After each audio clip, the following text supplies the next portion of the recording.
Bonjour à toutes et à tous et bienvenue pour ce nouveau webinaire du jury. Aujourd'hui, il sera question de multimodalité dans le guidage et le traitement. Je présenterai ce webinaire en compagnie du docteur Farah Kadour en direct de Montréal. Salut Farah.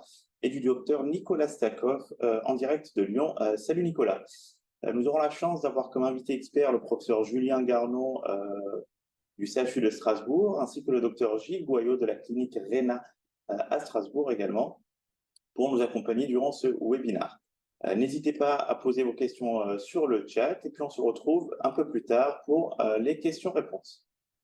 Alors nous allons tout de suite commencer par une application hépatique de cette multimodalité. Ici, nous allons voir le cas d'un patient de 62 ans atteint d'un CHC sur cirrhose Child A avec des facteurs de coagulation altéré. Le patient est éligible à une transplantation hépatique. Vous voyez ici à gauche l'IRM au temps artériel et à droite au temps tardif. Et puis vous identifiez ce CHC d'environ 35 mm du segment 4.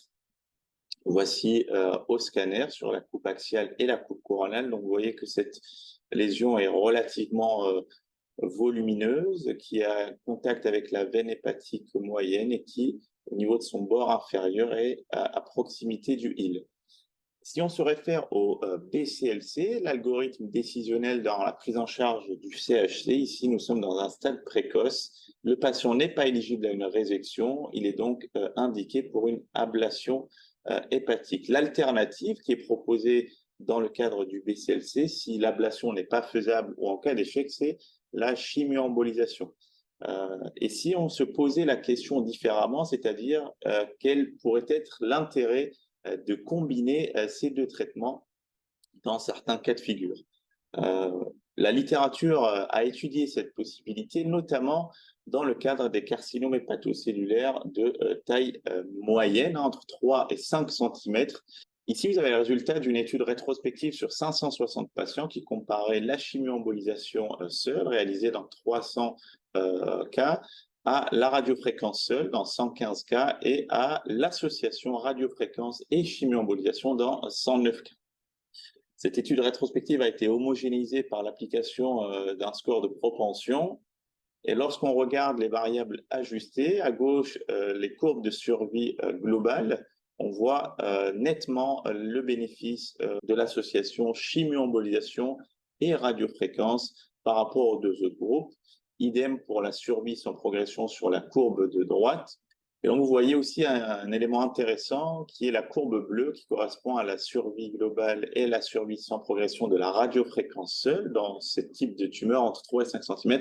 On voit que c'est en fait la technique qui apporte le moins de bénéfices aux patients, ce qui est un élément intéressant sur la réflexion sur les marges de traitement.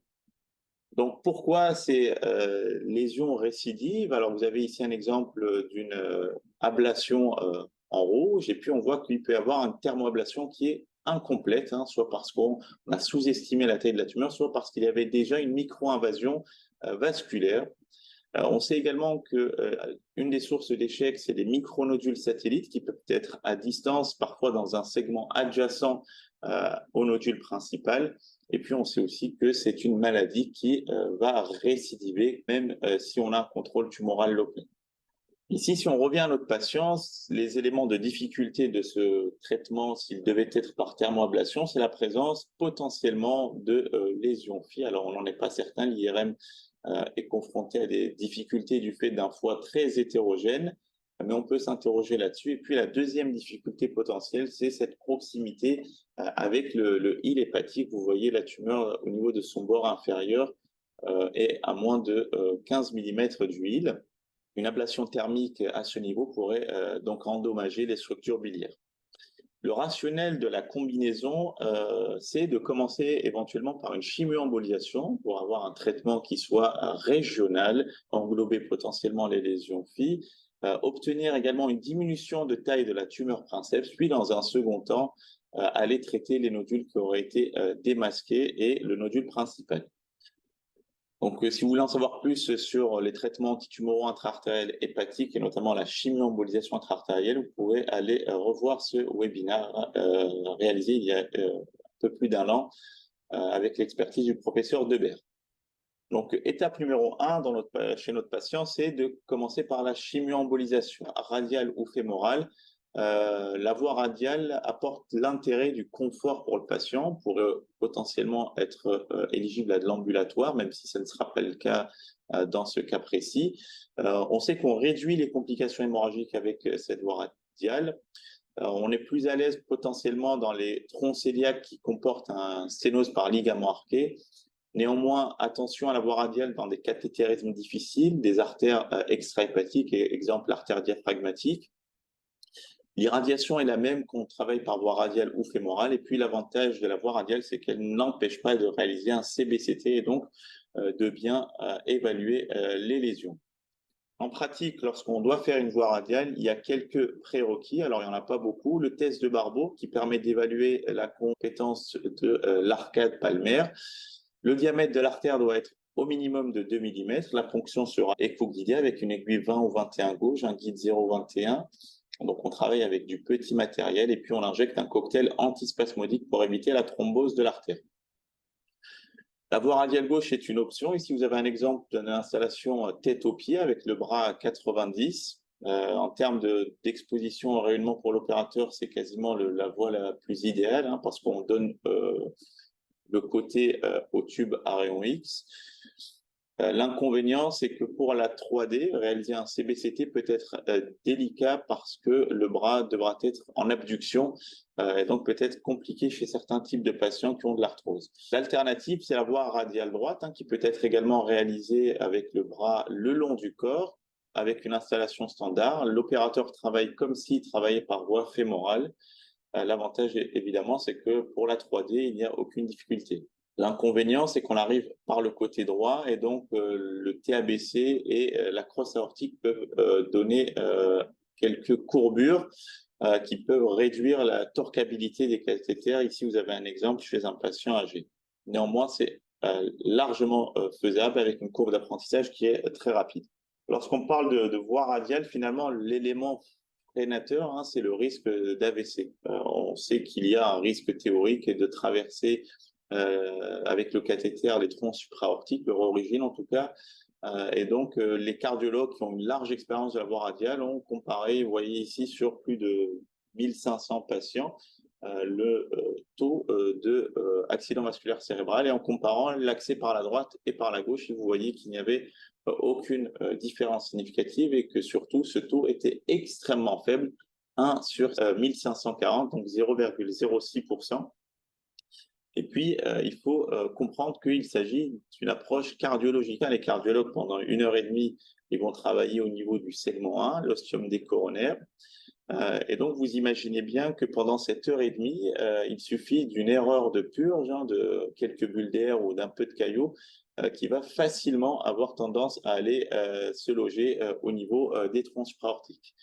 Lorsqu'on travaille au niveau des artères viscérales, ce qui est notre cas, le cathéter, vous l'emmenez très rapidement dans le segment 3 aortique. Et une fois que vous avez traversé cette zone dangereuse, finalement, il n'y a plus aucun risque. Donc, la comparaison entre le taux d'AVC des cardiologues et le potentiel taux d'AVC lorsqu'on travaille au niveau de l'aorte abdominale doit être relativisé.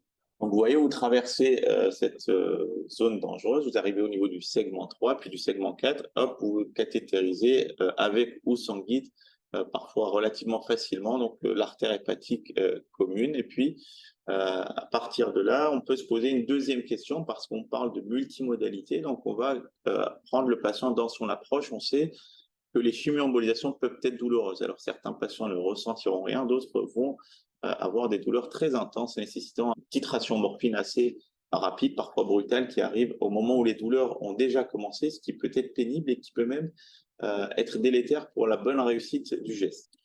Ce qu'il faut savoir, c'est que le foie est un organe innervé par le système végétatif et puis l'ensemble des rameaux nerveux que vous voyez schématisés ici en noir pour rejoindre ou le plexus parasympathique ou le plexus ici cœliaque. On pourrait donc imaginer éteindre cette innervation momentanément et donc c'est faisable.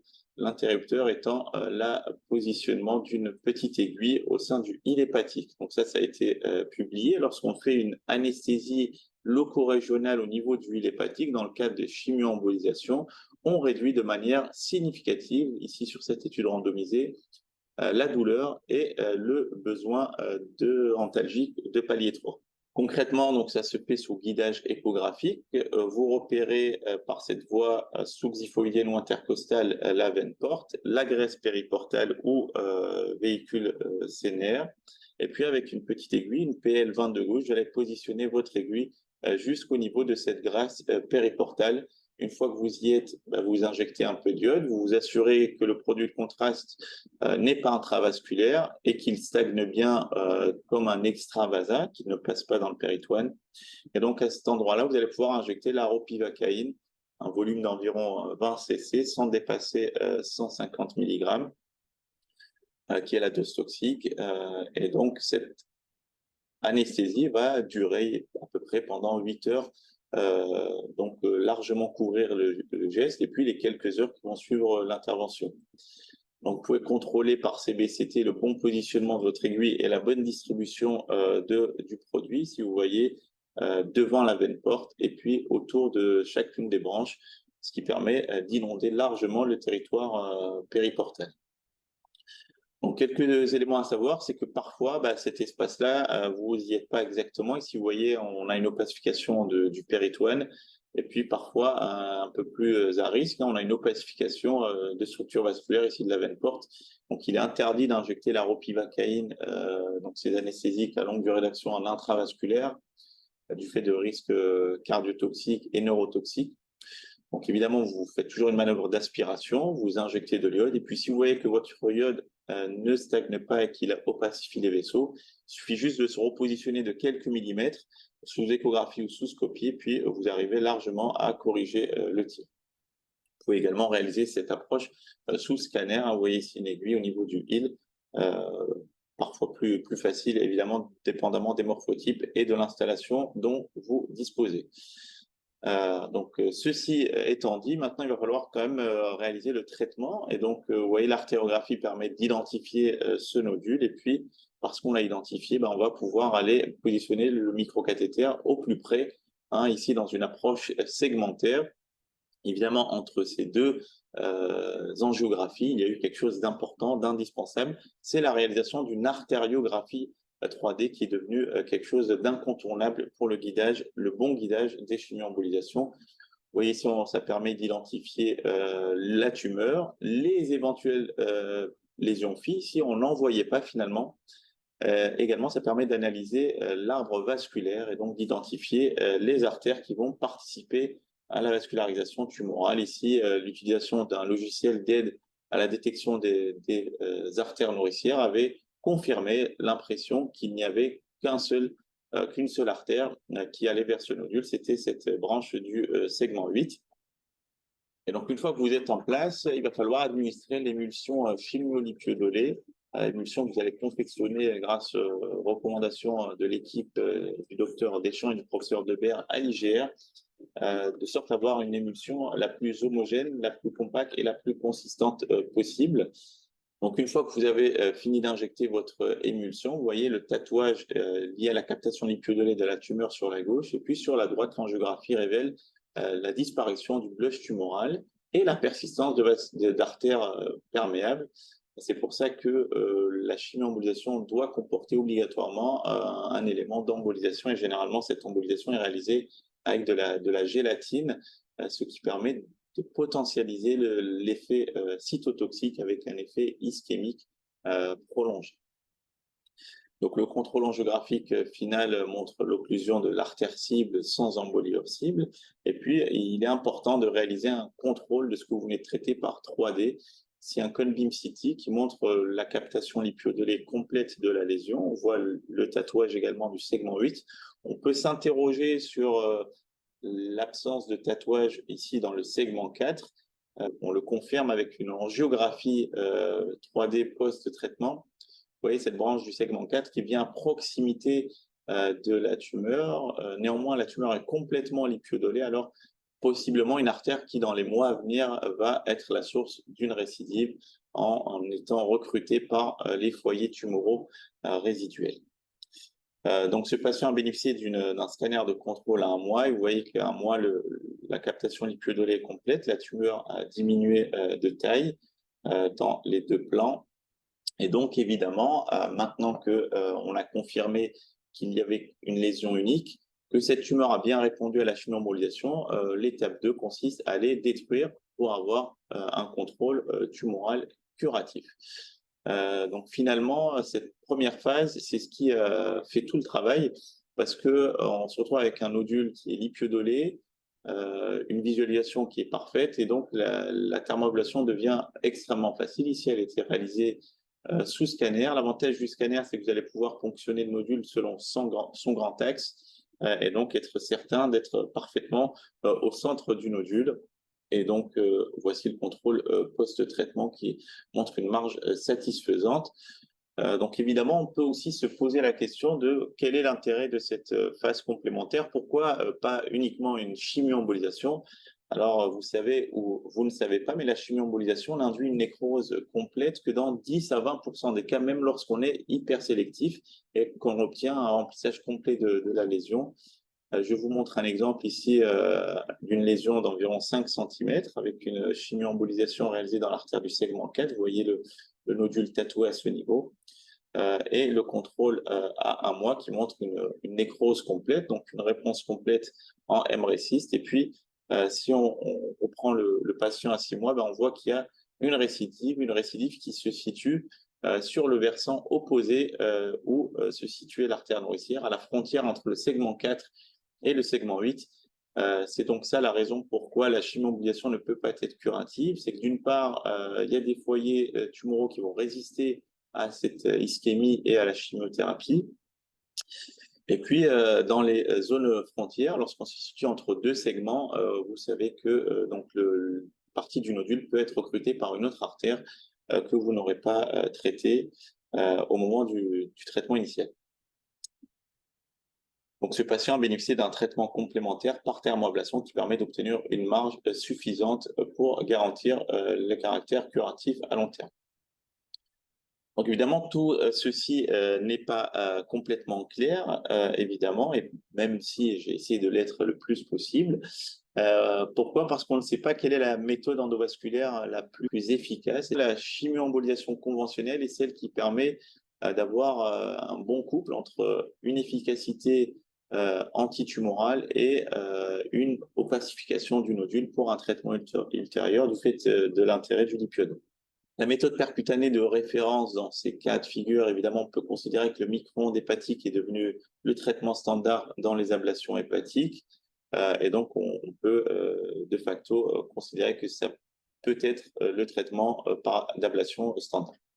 Finalement, la question qui est la plus floue, qui manque de réponse, c'est quelle va être la temporalité de cette association? Est-ce qu'il faut faire des traitements simultanés? Ici, vous avez un exemple de traitement simultané publié par l'équipe du professeur Chevalier, où vous voyez l'aiguille de radiofréquence qui est déployée, l'ablation qui vient d'être réalisée, et puis il réalisera la chimioembolisation dans un second temps, enfin, tout de suite derrière, profitant du caractère hyperémique de la zone de traitement autour du nodule généré par l'ablation thermique. Évidemment, on pourrait aussi se poser la question dans l'autre sens, de réaliser la chimioembolisation et puis tout de suite derrière de faire l'ablation. Cette autre approche expose au risque d'avoir des ablations incontrôlées, parfois trop larges, avec un risque non négligeable d'ischémie hépatique et d'ischémie biliaire du fait d'un risque de double occlusion à la fois artérielle et veineuse. Et donc finalement, dans la littérature, l'approche la plus décrite, l'approche qui semble être la plus sécuritaire pour le patient est une approche séquentielle. Et là encore, on pourrait s'interroger sur la séquence, mais il paraît judicieux de commencer par une chimioembolisation pour les intérêts dont on a parlé tout à l'heure et de compléter le traitement par une thermoablation 2 à 4 semaines après la chimioembolisation. Donc, pour conclure, les traitements combinés par chimioembolisation et thermoablation hépatique sont une vraie alternative pour le CHI entre 3 et 5 cm. Néanmoins, cette approche est absente des algorithmes pour l'instant et donc ça justifie pas mal de discussions en RCP pour convaincre vos correspondants. Un papier intéressant qui résume l'ensemble des données de la littérature sur cette approche combinée et qui pose la question de l'entrée dans les guidelines de cette option. Concernant la chimio-embolisation, elle va permettre de sélectionner des patients. Dans certains cas, vous allez, grâce au lipiodol, découvrir plusieurs lésions au fil. Donc, vous allez arrêter le process à ce niveau. Et puis, elle peut être considérée également comme un traitement néoadjuvant qui va faciliter, en diminuant la taille de la tumeur, l'impact de la thermoablation. Cette ablation, elle va être plus facile. Elle va nécessairement être plus petite, vu que la tumeur aura diminué de taille. Et donc, vous allez garantir des marges bien plus facilement qu'en traitement isolé. Donc, merci pour votre attention. Et puis, la parole au modérateur. J'ai une petite remarque sur la voie radiale. Donc, comme tu l'as montré, effectivement, on parle souvent de ces études des cardiologues sur les AVC, etc. C'est vrai qu'il ne faut pas oublier que les cardiologues, ils travaillent dans l'aorte ascendante et que, en fait, les AVC qui sont rapportés dans les études, qui restent très faibles, sont essentiellement liés, en tout cas dans la majorité des cas, à un cathétérisme de l'aorte ascendante et pas tellement au cathétérisme de la crosse. C'est vrai qu'il y a encore pas mal d'équipes de radio qui sont un petit peu réfractaires à la voie radiale. Et après, tu l'as montré au niveau hépatique, c'est pas toujours évident de faire un CBCT parce que les tables sont étroites. Il faut arriver à caler la main soit sous la face du patient, soit éventuellement sur l'abdomen. Une voie d'abord qui est intéressante pour rester en position normale, c'est la voie radiale gauche distale. Donc celle-là, elle est encore plus distale que la voie radiale au poignet et elle permet de garder la main du patient sur le scarpa gauche, comme si on faisait un abord fémoral gauche, en fait. Donc, ça permet d'avoir la main et le coude proche du corps et de faire un CBCT, du coup, en position normale, sans avoir à mettre le patient à l'envers. Et c'est une voie d'abord qui est assez intéressante. C'est pas beaucoup plus difficile de le ponctionner. On la ponctionne dans la tabatière anatomique. Il y a pas mal d'études sur le sujet et c'est vrai que c'est vraiment confortable. On perd quelques centimètres, mais là, au niveau hépatique, en prenant un KT 225 ou 120, on y arrive sans problème. Même Gilles m'a convaincu de faire un système. C'est super. Hein. J'ai une question pour toi, Farouk, une dernière. Tu as peut-être entendu parler d'une technique qui vient d'Italie, de faire du micro-ondes avec une occlusion au ballon de l'artère. Je ne sais pas si tu as vu cet article ou ces articles, puisqu'ils ont publié plusieurs. Ouais, j'ai vu la communication à la dernière ECIO.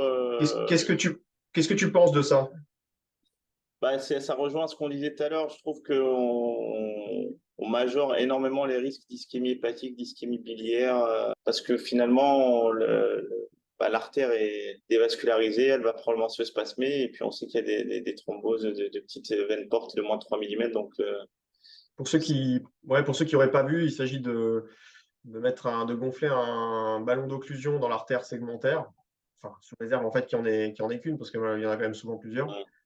Ensuite, de faire une ablation par micro-ondes avec une antenne, et souvent, je crois qu'ils complètent avec une chimio-embole derrière. Donc, bon, ouais. personnellement, ça me paraît pas forcément hyper contrôlable cette affaire, mais bon. Pour les chimio-embolisations, la drogue que vous utilisez, c'est systématiquement de la doxo ou maintenant c'est de l'idarubicine? Non, nous, on est resté aux anthracite. Enfin, on utilise que de l'épirubicine pour le coupler au lipiodol et la doxo quand c'est des billes. Donc, Okay. on n'a pas changé. Et sur le risque d'artefact sur ton CBCT ou à l'artériau quand tu infiltres le hile hépatique? Est-ce que tu n'as pas peur que l'injection de produit de contraste dans le hile artefacte ton artériau? L'artériau que j'ai montré, la 3D, c'est après, après avoir réalisé l'infiltration d'huile, le bloc hilaire. Mais après, on peut toujours penser de faire ce bloc hilaire après cette 3D-là, même au dernier moment, une fois qu'on a mis le microcathéter. Mais non, en tout cas, ça n'artefacte pas en 3D.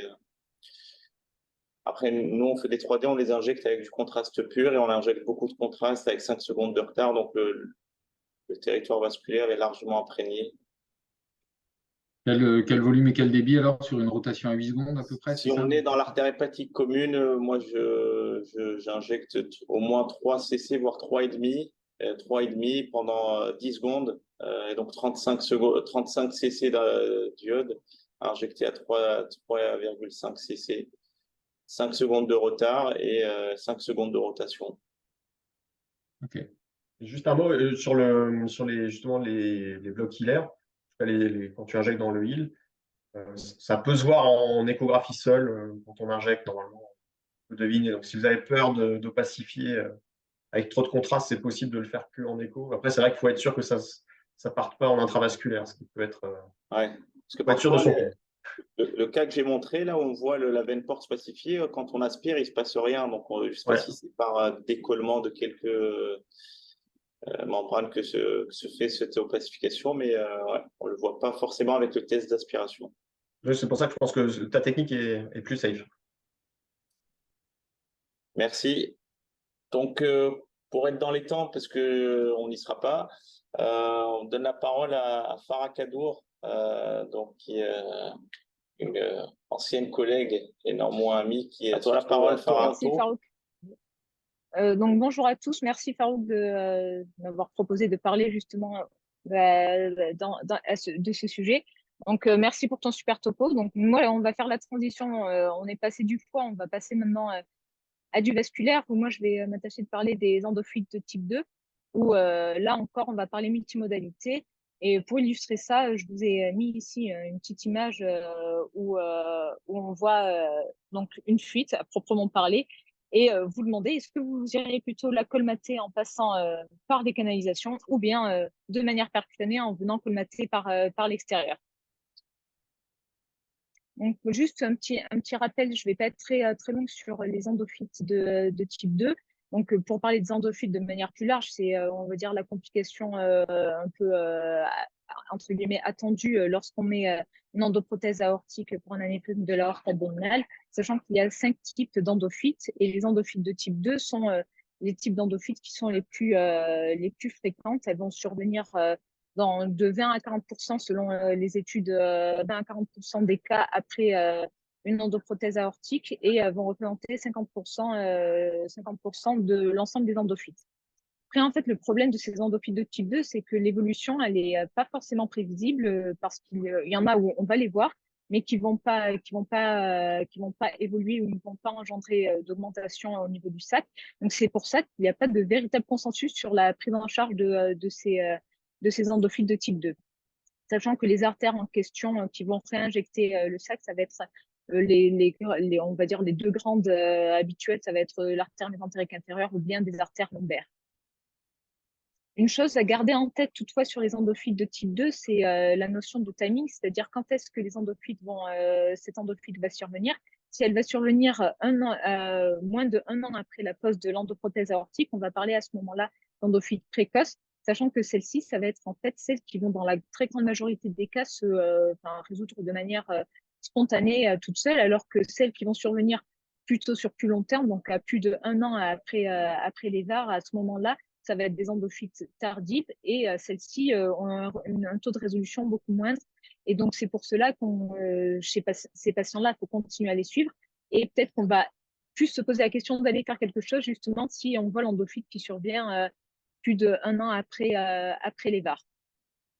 Sachant qu'il y a donc cette notion de timing, mais pas que. Et là, je vous mets l'image du cas du patient dont nous allons parler. Et d'ailleurs, je te remercie, Farouk, de m'avoir partagé ce cas que tu as fait. Donc, un patient où on voit le sac anévrismal qui est vraiment très large, avec ici là, les deux jambes aorto-iliaques. Et on voit ici l'endophyte avec la zone circulante, avec de larges artères. Donc, c'est vrai qu'il y a cette notion de timing. On se dit, même si c'est quelque chose qui survient dans moins d'1 an après l'endoprothèse, quand on a ça, on se dit peut-être qu'on a quand même envie d'y aller. En plus de ça, il faut penser également à ce qui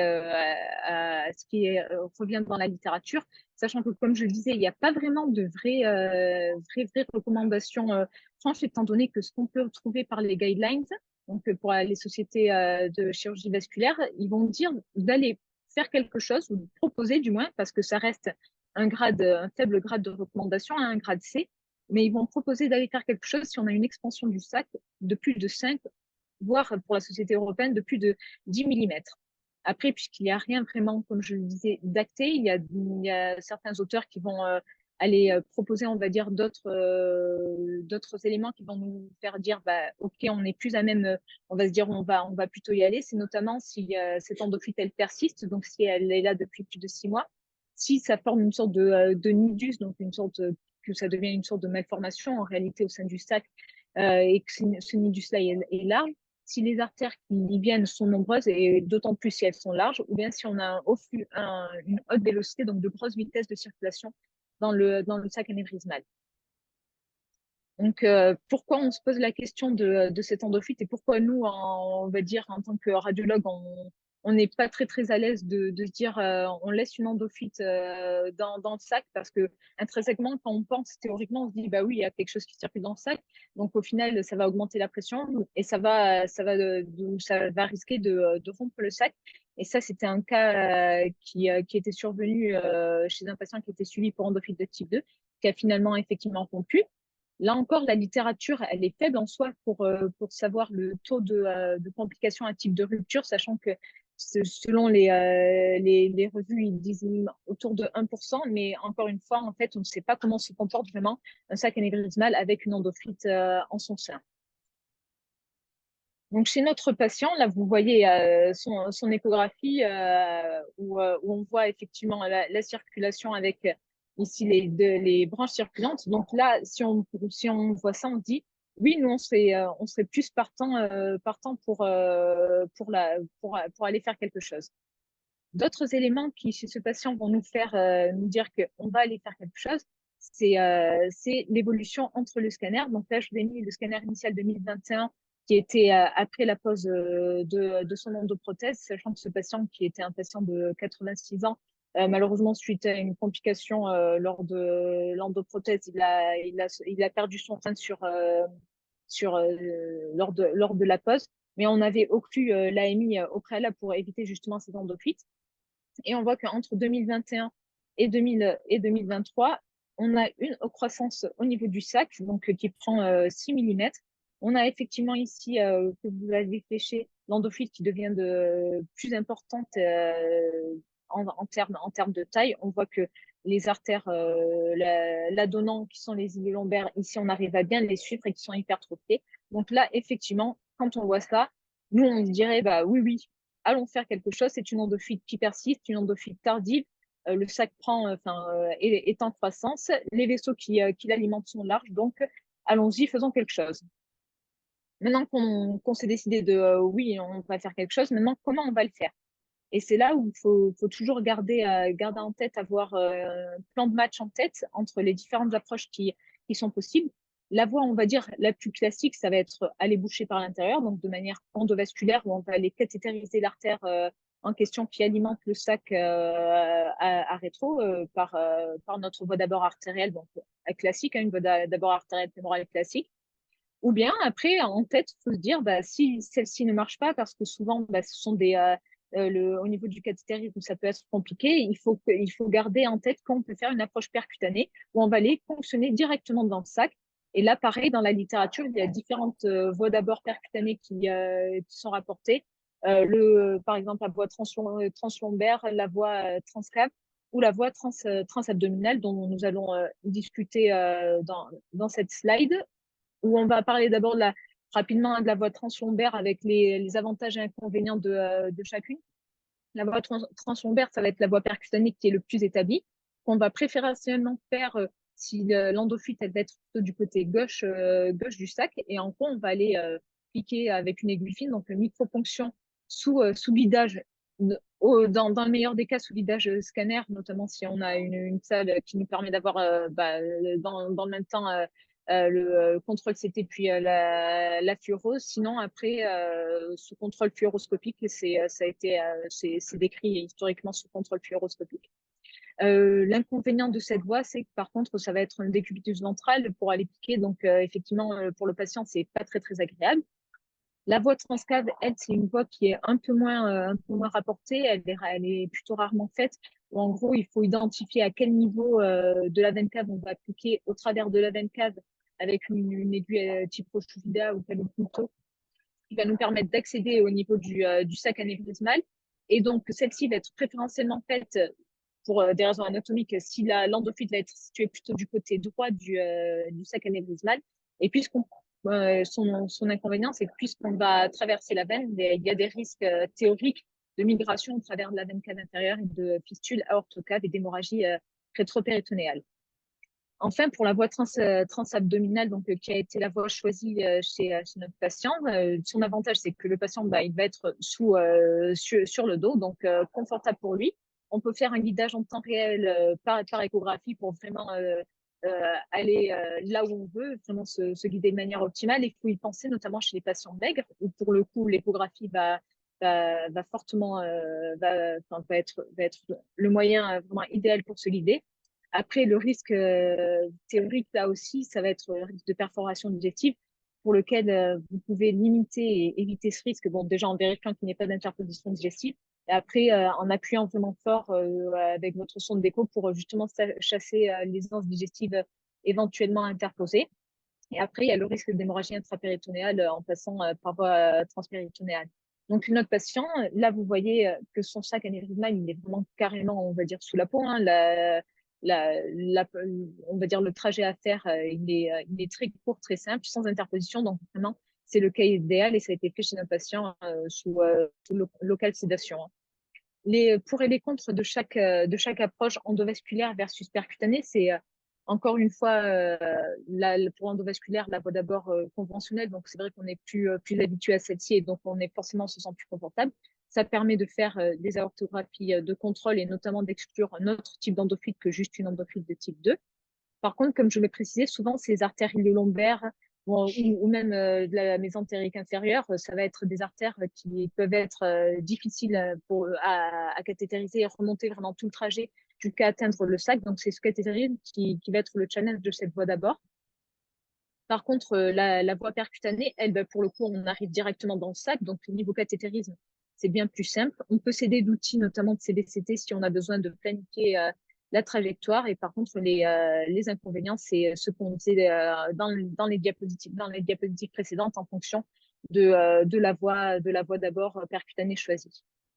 Pour en venir maintenant chez notre patient, donc là, on a commencé, donc, comme je le disais, par une voie endovasculaire. Donc là, on a appliqué au niveau artériel fémoral gauche, mise en place de notre introducteur. On se met notre sonde. Là, on avait pris une sonde CIDEF au sein de l'artère iliaque interne gauche. Et puis, on va faire nos séries qui retrouvent effectivement là l'artère iliolombaire qui va alimenter l'endophyte qu'on voit à la fin de notre série. Et puis ensuite, on décide de microcatétériser ça. Et là, vous voyez, donc là, c'est les images récapitulatives. Le microcat, la pointe du microcathéter qui est ici. Malheureusement, vous voyez qu'on a réussi à passer déjà une première boucle et on se situe, allez, on va dire au tiers du trajet. Mais malheureusement, il faudrait continuer à remonter tout ça jusqu'à arriver ici pour emboliser l'artère nourricière en question du sac. Donc, niveau cathétérisme, malheureusement, c'était impossible de monter plus haut que cela. Et c'est pour ça qu'on a dit, bon, OK, on va passer au plan B, c'est-à-dire voir si on peut pas faire quelque chose par voie percutanée. Et donc là, notamment du fait on va dire, la position anatomique vraiment favorable pour ce patient, une simple ponction sous échographie en arrivant dans le sac anévrismal à proximité de l'ostium des artères lombaires en question. Là, au final, ça reste une ponction sous écho-guidage lambda. Hein. Donc, vraiment, facilité ici d'accès sous échographie. Donc, une fois qu'on a dit, OK, on part pour du percute par voie transabdominale antérieure, et on va faire une microponction à l'aiguille fine. Donc, là, c'était avec une veine de 21 gauche. On arrive dans le sac anévrismal, à proximité justement de l'ostium, enfin, des ostia, des branches alimentant l'endophyte. Donc là, vous voyez la série à l'aiguille fine. Et puis après, on va faire un changement sur guide pour mettre en place notre introducteur. Donc nous, là, c'était un set de 9 qui a été pris. Et là, vous voyez, avec le microcathéter qui est en place et qui alimente une des branches en question. Donc, l'image récapitulative de ce que je disais, l'aspect un peu de pseudonidus au sein du sac anévrismal, les branches lombaires L3 droite et gauche qui alimentent cette endofuite. Et puis là, le microcathéter qui est sélectif au niveau de la branche lombaire droite. Donc maintenant, on est en place. Maintenant qu'on est en place, maintenant, comment on va emboliser? Pour le matériel d'embolisation, on va dire, c'est un peu ce dont vous avez l'habitude d'avoir dans l'arsenal thérapeutique d'embolisation. Vraiment, tout a été rapporté dans la littérature. Néanmoins, vraiment, la stratégie habituelle, ça va être quand même d'utiliser des coils en première intention pour réduire le flux et de faire en combinaison un agent liquide par la suite pour vraiment occlure de manière complète le sac parce qu'il faut vraiment essayer vraiment occlure de manière complète et pas juste de manière proximale et seulement les branches pour éviter qu'il y ait un recrutement par d'autres branches de cette endofuite. Donc voilà, certaines équipes ont décrit l'utilisation seulement d'agents liquides, mais vraiment la stratégie plutôt coil et agents liquides reste quand même rapportée. C'est ce qui a été fait dans notre cas où nous avons coilé ici donc l'artère nourricière, le feeder. L'opacification, le contrôle qui montre toujours une petite opacification du sac et la deuxième branche qu'il faut coiler également. Donc là, on fait là c'est une petite série qui nous permet de voir à l'intérieur du sac, même si on a injecté de manière douce, on voit encore une petite circulation au niveau du sac. On a pourtant bien occlu nos deux branches. Ici, sur votre droite, je vais mettre l'image d'après qui est statique. On voit la série de contrôles à travers la bord endovasculaire parce qu'on l'a gardé, donc ça nous permet également de faire des contrôles. Donc ça, c'est assez confortable également. Et on voit que là, effectivement, il y a une occlusion par le coiling qui a été fait. Mais maintenant, pour finaliser, on va dire, notre procédure, il faut donc, ce que je disais, finir d'emboliser le sac. Et pour ça, nous, on avait choisi d'utiliser de l'onyx. Et donc, on remplit le sac à l'onyx et on va emboliser sur le trajet, tout en veillant, bien sûr, à ne pas faire passer d'onyx au travers de notre voie d'abord et pas que l'onyx se retrouve dans le péritoine du patient. Et voilà à droite la série finale qui retrouve une occlusion et une exclusion de l'endophyte de type 2 par coiling et onyx. Si on veut se comporter que tout a été exclu, ben, on peut faire un petit CBCT de contrôle, ce qui a été fait dans le cas. On voit là, l'iode, c'est le iode résiduel des séries, mais on voit qu'on a occlu les branches en question, sachant que selon l'approche, que ce soit endovasculaire ou percutanée, le taux de succès technique rapporté dans la littérature est élevé, hein, près de 90%, et le taux de succès clinique également élevé de près de 70%, et relativement similaire selon les deux approches, avec un faible taux de complications. Et donc, pour ce patient, tout s'est bien passé. Vous voyez le résultat satisfaisant entre le début de la procédure et la fin de procédure avec l'exclusion de l'endophyte. Donc, ce patient a bénéficié à J1 d'un scanner de contrôle où là, vous voyez le temps artériel et le temps tardif, qui ne retrouvait plus justement cet endophyte. Puis ce patient a pu sortir après à J2 de la procédure. Donc, facilité et confort pour le patient, ce qui est important. Et là, il va avoir son scan de contrôle à un mois qui devrait pas tarder à avoir dans la semaine. Donc, tout est bien qui finit bien. Donc, au final, pour résumer, entre endovasculaire ou percutané, il faut, à mon sens, il faut peut-être quand même tester l'endovasculaire en première intention, mais toujours garder en tête et avoir vraiment ce plan de match de dire, OK, bah, qu'est-ce qu'on envisage de faire et vraiment être clair dans sa tête pour se dire quoi faire étape par étape. Et si vous voulez plus de détails, je vous recommande cet article qui détaille différentes approches. Et voilà, pensez donc à la multimodalité toujours.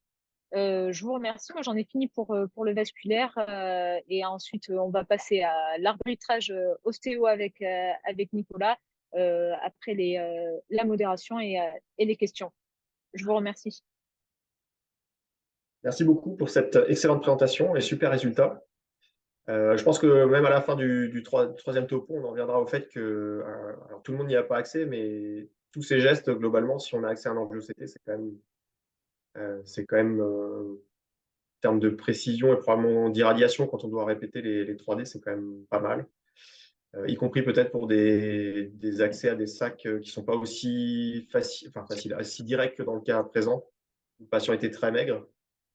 Et c'est vrai que même sur des abords rétropéritonéaux, quand on est au scan, on peut parfois un peu optimiser l'approche. Après, l'aorte, c'est plus juste un grand spécialiste. Donc, je crois qu'il y avait une question qui disait quand est-ce qu'on sait que on a fini de, enfin, quand est-ce qu'il faut s'arrêter de remplir le sac, Gilles? Alors déjà, ouais, merci pour cette présentation, c'était très sympa. Donc quand on utilise de l'onyx et les coils et qu'on fait un scan de contrôle, toutes les endophytes sont embolisées puisqu'on ne voit plus rien. Donc ça, c'est déjà un des gros avantages d'utiliser ces agents d'embolisation. Blague à part, ça marche. Non, blague à part, l'IRM, pour le coup, dans ces cas-là, peut être utile pour voir s'il y a ces petites endophytes résiduelles. Mais j'avoue que plus on fait des endophytes, plus on fait du percutané, parce que je suis tout à fait d'accord avec toi, parce qu'effectivement, on se rend compte qu'on gagne énormément de temps en fait à partir en percutané, et typiquement ce genre d'endophyte sur des patients très maigres, l'abord direct par voie antérieure fait gagner énormément de temps. On travaille de manière très confortable, le patient aussi est sur le dos, et ça, je crois que c'est vraiment très intéressant. Concernant les agents d'embolisation à utiliser, ben après, voilà, tout est OK en fait. On peut même se limiter à de l'onyx seul dans ce type d'endophyte. En injectant tout doucement, ça va aller dans les branches nourricières. Le coil rassure quant à l'extension en fait de l'embolisation avec l'onyx, mais voilà, c'est un très bon résultat. Ce qu'on peut faire pour savoir jusqu'où s'arrêter, c'est faire un masque en fait comme en neuroradio. Vous faites un masque, vous faites une injection dans le sac anévrismal et ensuite vous mettez en road mapping en fonction col. Et ça, c'est pour en avoir discuté avec Guillaume, là, notre interne, qui est connecté aussi, et, euh, et Olivier, là, avec qui on travaille. Ça permet de voir uniquement ce que tu rajoutes sur l'image. Et donc, tu vas pouvoir bien dessiner finalement le pourtour de l'endofuite et savoir si tu as comblé ou non complètement l'endofuite. Parce qu'effectivement, sinon, c'est pas évident. L'autre option, c'est d'avoir un double abord, comme vous l'avez fait, artériel et percutané. C'est vrai que souvent, j'ai plutôt tendance à faire juste du percute.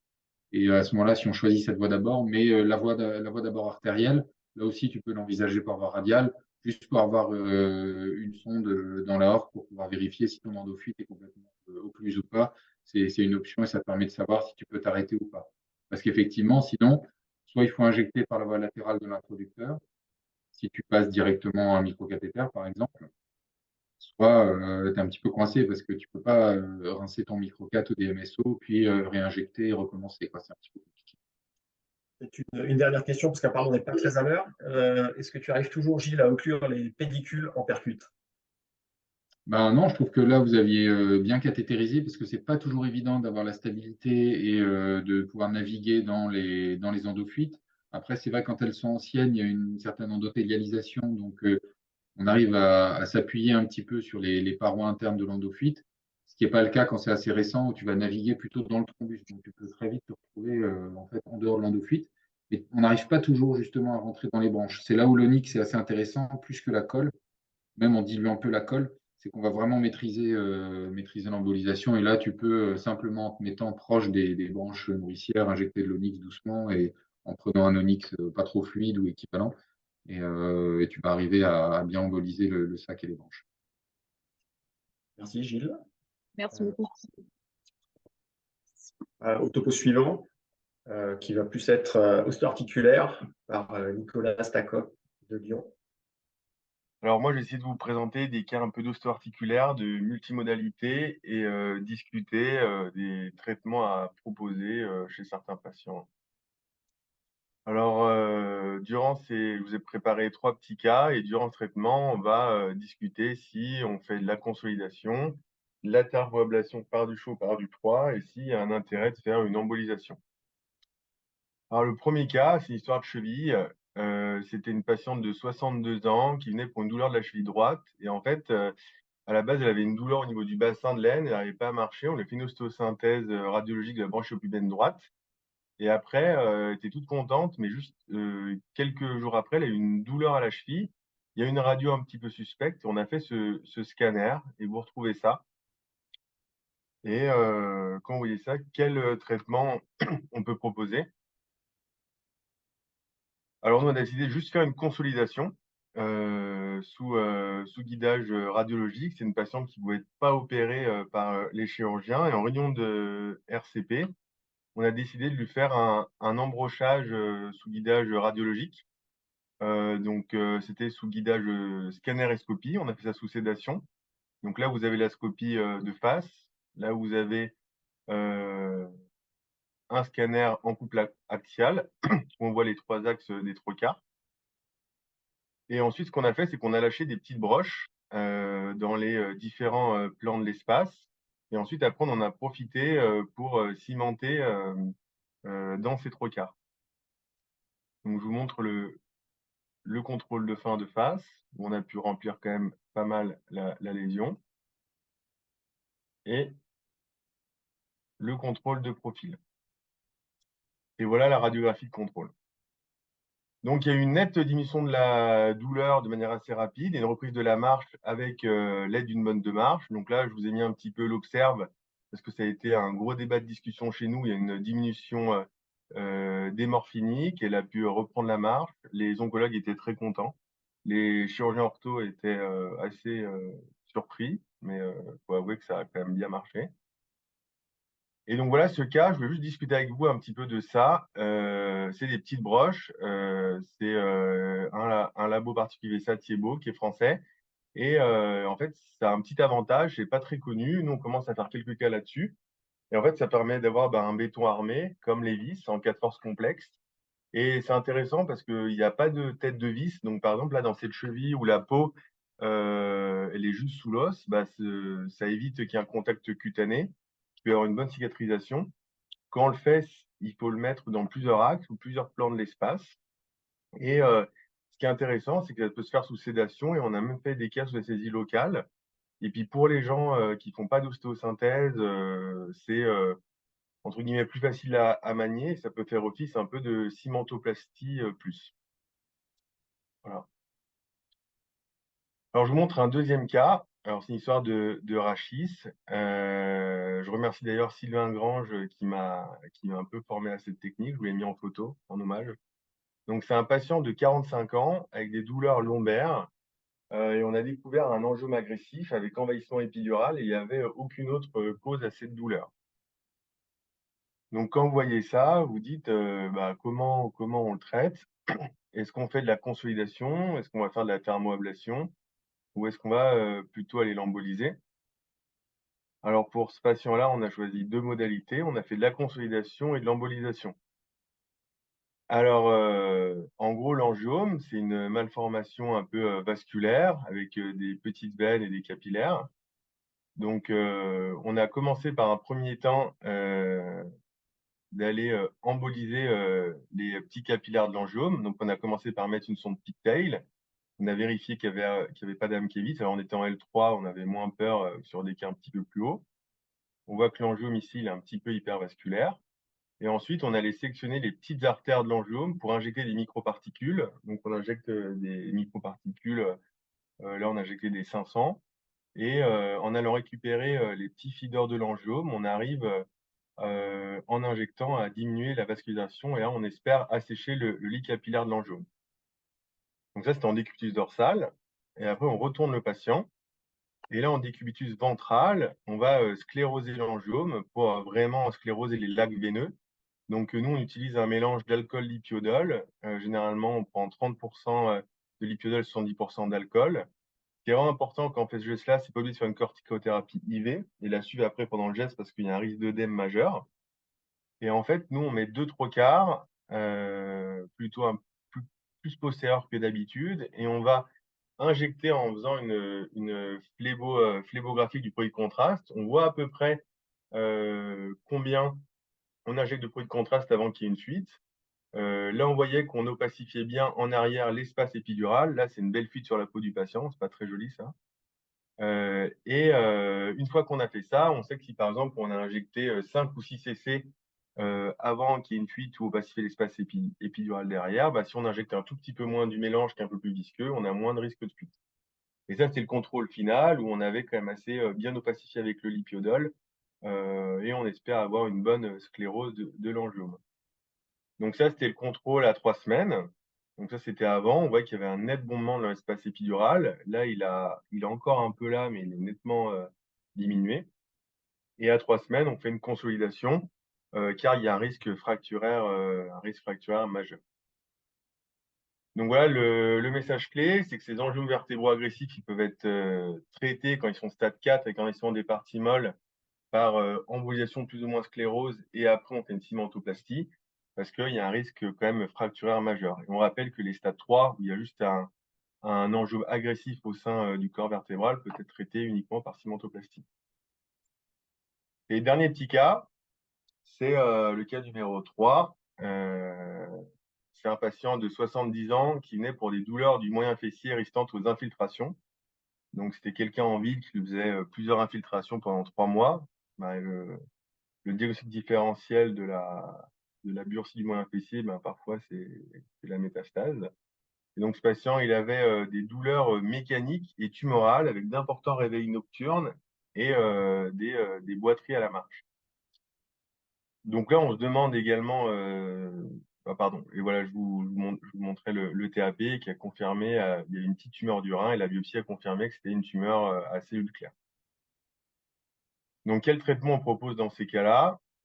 Alors nous, c'est discutable, mais on a discuté, on a proposé de lui faire les 3. Pourquoi on lui a fait les 3? Ben, c'est que comme la lésion elle était assez hypervasculaire, on voulait diminuer un petit peu le flux pour être sûr d'avoir un bon glaçon de cryo.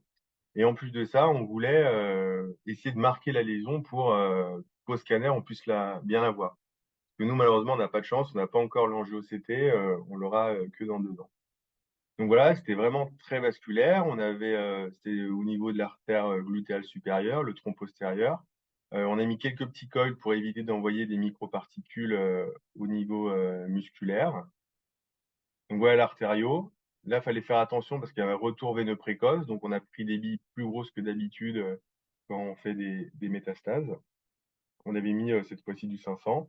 Et à la fin, vous voyez le résultat final, on a quand même bien asséché la lésion. Donc après, on a fait l'étape de cryoablation. C'était beaucoup moins vasculaire. On aurait plus aimé marquer la lésion sur le scanner, mais on la voyait pas très bien. Donc on a fait un scanner injecté. Et là, on a mis 4 aiguilles pour essayer de conformer cette lésion-là. Donc on en a mis une juste au-dessus du toit du cotyle, qui est à peu près cette forme-là, et 3 perpendiculaires, pour au final avoir un glaçon un peu de cette topographie qui était sur notre lésion.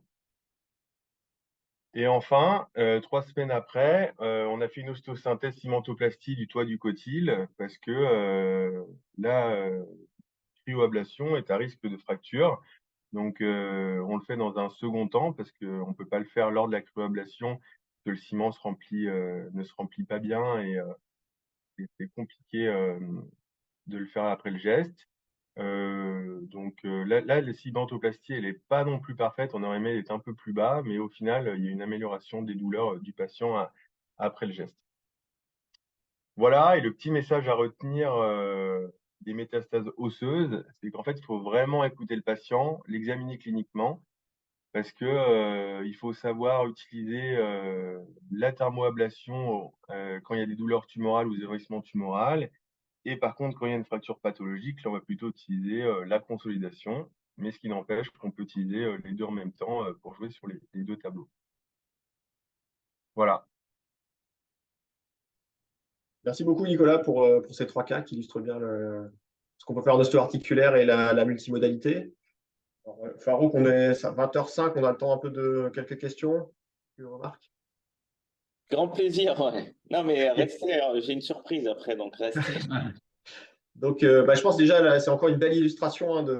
J'ai entendu que tu as un angiO-CT dans 2 ans, donc ça change la vie sur ces cas-là en ostéo-articulaire, parce que le CBCT, c'est bien, mais on va s'éloigner de la trajectoire, et en osseux, c'est pas toujours facile de garder la trajectoire selon la densité de l'os, ça change quand même bien la vie. Ça permet aussi de faire le geste que tu as montré avec embolisation plus ablation plus consolidation, de faire parfois tout en un. Alors, c'est des gestes très longs, mais pour le patient, ça fait une seule intervention. Et dans ces cas-là, même sur l'embolisation, on peut faire de l'embolisation même au gel foam, un truc très transitoire, puisqu'on va faire l'ablation immédiatement. Donc, des fois, ça permet d'avoir une embolisation un peu moins complète et aussi galère, parce que sur des grosses lésions comme ça, c'est pas toujours évident. Alors, j'aurais juste quelques remarques sur le traitement de l'hémangiome, puisqu'on en fait pas mal. Et j'étais un peu étonné de l'embolisation artérielle avant la scléro-percutanée. Majoritairement, c'est souvent des malformations post-capillaires. Et sur l'angio, on a parfois une hypervascularisation, mais parfois ça peut être quasi négatif. Et on s'est aperçu qu'en fait, en faisant des sclérothérapies percutanées à l'éthanol dipiodol, ben, on avait un résultat équivalent. Donc, je ne suis pas sûr que dans le cas que tu as montré, que le bénéfice de l'embolisation artérielle soit évident. Est-ce qu'il y a une raison particulière sur ce cas ou en général pour faire les deux? Alors moi, j'ai appris, j'avoue, avec mon collègue Sylvain à Saint-Étienne. C'est le professeur Barral qui l'avait formé à ça. Quand je me suis formé auprès de lui, il faisait toujours d'un côté embolisation, puis sclérose. Moi, j'en discutais avec un de mes chefs qui fait des malformations veineuses. On en discutait ensemble et c'est vrai que c'est plutôt post-capillaire veineux que parfois il me disait qu'il y avait potentiellement des petits capillaires, donc il trouvait pas ça forcément idiot de le faire. Après, moi, j'avoue que j'ai pas du tout votre expérience. Non, Euh, je dis pas que c'est pas forcément idiot. La question, c'est est-ce que il y a un bénéfice au final sur le traitement de la tumeur, puisque ça reste une embolisation artérielle sur du rachis. Donc, ouais. je suis pas sûr en fait que bon, le risque, c'est surtout le radiculomédulaire, mais je ne sais pas si le risque en vaut la chandelle. Et par ailleurs, sur ces malformations, donc j'ai vu que vous mettiez les trocars plutôt à la partie postérieure, ce qui est une bonne chose. La plupart du temps, sur ces angiomes, si tu mets une aiguille à la jonction tiers postérieure, deux tiers antérieur du corps vertébral avec un abord unilatéral, même une 18 gauche, ça opacifie quasiment tout l'angiome. Donc tu peux faire une injection à l'éthanol ipiodol avec une aiguille. Et aussi un truc très important, c'est la cimento. Il faut vraiment essayer de remplir à mort l'angiome, Mm. donc jusqu'au mur postérieur, hein. Et c'est vrai que sur ces hémangiomes, ce qu'on a tendance à faire, c'est plutôt un abord unilatéral pour la scléro, en faisant. Alors là aussi, si tu as accès au CBCT, c'est possible, mais à l'angio-CT, c'est encore mieux de faire une angio manuelle par l'aiguille et de faire un scan pour vérifier que ça couvre bien les deux côtés. Et ensuite, pour la vertébro, de faire un abord le plus souvent bilatéral pour vraiment remplir jusqu'au poste, puisque c'est ce qui va en fait traiter le plus souvent le mieux l'hémangiome, la cimento, hein. C'est vraiment de remplir complètement la lésion. Et lorsque le patient, je ne sais pas si ce patient il avait des signes neuro ou pas. Non, non, il n'avait pas de signe neuro, mais c'est des discuté comme il y avait eu deux contrôles où ça augmentait en espace épidural, il voulait qu'on le traite de manière préventive. Et nous, on fait comme vous. Chez nous, on fait des abords unipédiculaires dans les vertébraux, sauf Ouais. les oncos et les angiomes où on fait bipédiculaire. Oui, je pense que c'est un message, hein, c'est sur les angiomes, il vaut mieux passer des deux côtés pour arriver à remplir postérieur, parce que vous n'arrivez pas à faire avec de l'unipédiculaire. Et sur la sclérothérapie, alors dans ce cas-là, l'extension épidurale, effectivement, était quand même assez importante. Et si elle se fait jouer, je pense que la scléro, elle a vraiment une indication. Maintenant, sur le message, c'est aussi pour les gens qui voient des hémangiomes. Sur des hémangiomes avec une extension épidurale qui reste modérée, qui ont uniquement des rachialgies et qui n'ont aucun symptôme neuro, ça peut valoir le coup. Enfin, ça peut valoir le coup. C'est souvent mieux de faire une bonne cimento bien complète et ensuite de suivre les patients, sachant que si jamais ils récidivent en épidurale, le plus souvent, on arrive à mettre une aiguille 18 gauge et à aller chercher la composante épidurale si on a une qui grossit. Et ensuite, par rapport au dernier cas que tu as montré, je pense que l'ambulation, c'est une grosse lésion. Enfin, c'est pas inintéressant pour essayer de gagner du sync effect. Euh, il y avait deux messages, hein, c'est sur les ablations proches des articulations. Alors en cryo, on voit ce qu'on fait, mais parfois moins bien près du cotyle. Il faut toujours faire très attention à la partie articulaire pour éviter d'avoir. Voilà, je ne sais pas si tu en as déjà eu, mais nous, on a déjà eu des cas où on a eu des destructions d'articulation. donc, au tout début de la thermoablation. Donc aujourd'hui, on fait très attention à ça sur des cas compliqués de mettre des thermomètres. Et ensuite, pour la consolidation, le délai de 3 semaines, c'est une raison particulière d'organisation ou c'est par rapport C'est par rapport à, enfin, quand j'avais vu vos topos ou ceux de Frédéric Deschamps dire qu'on les faisait à 2 semaines ou une semaine après. Et en fait, 3 semaines, c'est que ce patient, hein, il a fait une embolie pulmonaire dans les suites, donc on a dû attendre 3 semaines. Ok. Mais généralement, on les fait une semaine ou 2 semaines après. Ouais. Ouais, je pense que en fait, le plus tôt est le mieux, hein, globalement, puisque après une embolisation plus ablation à ce niveau-là, le risque de fracture, il est majeur. Et le dernier message, peut-être, c'est de dire qu'effectivement, il y a toutes ces techniques d'ostéosynthèse qui se déroulent. Alors, moi, j'ai utilisé la première fois ce matin les broches que tu as montrées sur le premier cas. Et moi, il y a un truc qui me dérange, mais en fait, on passe une grosse aiguille à travers laquelle on passe cette petite broche, puis on retire la grosse aiguille. Donc, j'ai toujours du mal à me dire que ça va vraiment tenir. Donc, je pense qu'il faut vraiment, derrière, faire attention, comme sur le cas que tu as montré, à bien cimenter pour que le matos tienne. Et le dernier message, c'est sur tous les vissages du ostéosynthèse, en tout cas du bassin. C'est vrai qu'il y a beaucoup de choses qui peuvent être faites. Il faut rappeler aujourd'hui qu'il y a peu d'études mécaniques précliniques qui nous disent exactement qu'est-ce qu'on doit faire et comment sur les cotyles, par exemple, certains vis, des triples vis, donc une vis dans chaque axe, d'autres ne mettent qu'une vis, parfois pas de vis, parfois des vis verticales. Donc, on ne sait pas encore trop comment tout faire de manière reproductible. Et je pense qu'il y a beaucoup de travail à faire là-dessus, mais c'est vrai que c'est un sujet hyper intéressant. Donc, merci beaucoup là, pour les 3 cas qui illustrent tout ça. Merci à vous. Et pour les petites broches, bah, effectivement, moi j'ai eu des cas où on a fait un numérus Ouais. et en fait la broche elle se baladait un petit peu. Donc maintenant ces broches, pour pas avoir ce problème-là, en fait ce que je fais c'est que j'emmène mon trocard pas au bout de l'endroit où je veux la mettre et après que le bone filler je tape dessus. C'est Comme ce que ça j'ai fait. là, voilà, j'avance d'un petit centimètre et au moins je suis sûr que là c'est tenu. Ouais. Et après, pour les olons, alors c'est des trucs qu'on n'a pas encore ni publié ni montré, mais je pense que pour les clavicules ou les trucs comme ça, il y a les clous élastiques de pédiatrie qui peuvent être pas mal. La seule chose, c'est que ça nécessite une petite ouverture pour arriver à aller couper la branche au ras de l'os. Mais au moins, on a un ancrage qui est un peu plus.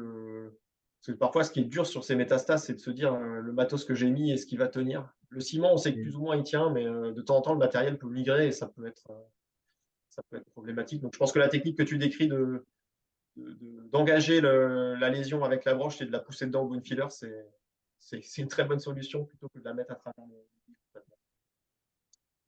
Bon, non, bah, moi qui fais que du vasculaire, c'est vrai que j'observe d'assez loin toutes ces techniques d'ostéosynthèse, de percutané, lissage, consolidation, etc. Je trouve que c'est un domaine extrêmement intéressant.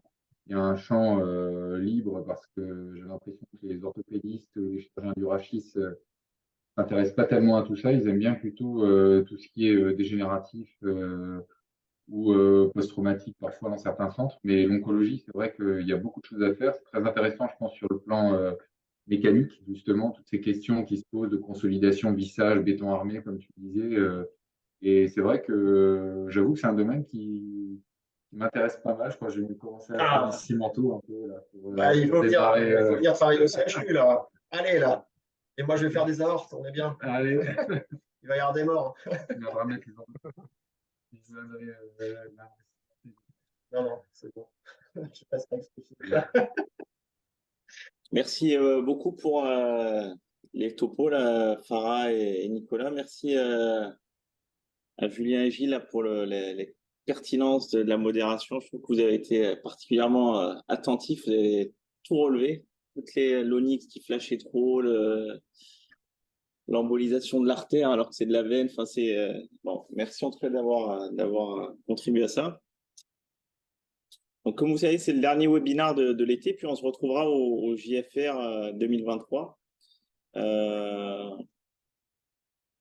va être la 3e saison où on y sera, le jury, avec des sessions à chaque fois différentes. La première année, bon, c'était sympa, c'était les débuts, on découvrait. Alors, c'est l'Agora, hein, donc C'est joli, il y a du monde.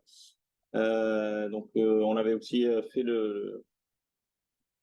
un petit jeu concours qui avait eu son petit succès. Puis l'année dernière, on a refait la même chose et puis on a eu aussi la même sentiment que c'était bien, mais que bon, bah, une agora, c'est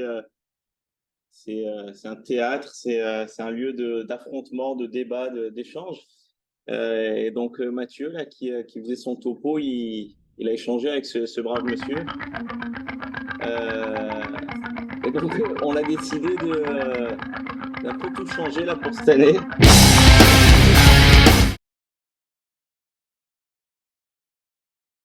Merci Gilles et Julien. On vous suit sur les réseaux, sur Twitch. Il y a des workshops bientôt, je pense, à Strasbourg aussi pour apprendre à faire du B2K, Gilles. Ah bah, quand vous voulez, hein, que diffuser les dates, il faut que je vois pour diffuser sur le cercle, mais il y en a toute l'année régulièrement. Demandez à vos commerciaux à Bot ou Boston locaux et venez nous voir à Strasbourg. On vous accueillera avec plaisir. Écoute, Farouk, merci de nous avoir invités ce soir. C'était un plaisir. Merci. Et voilà, on est heureux de participer et de voir que tout ça se développe. C'est super. Et voilà, vive la radiologie interventionnelle et vive les jeunes. Vive les jeunes, bravo les jeunes. Continuez à Ciao. Bientôt. À bientôt. Merci beaucoup. Bonne soirée, merci. Au revoir. Au revoir, merci beaucoup. Merci beaucoup. Merci, au revoir.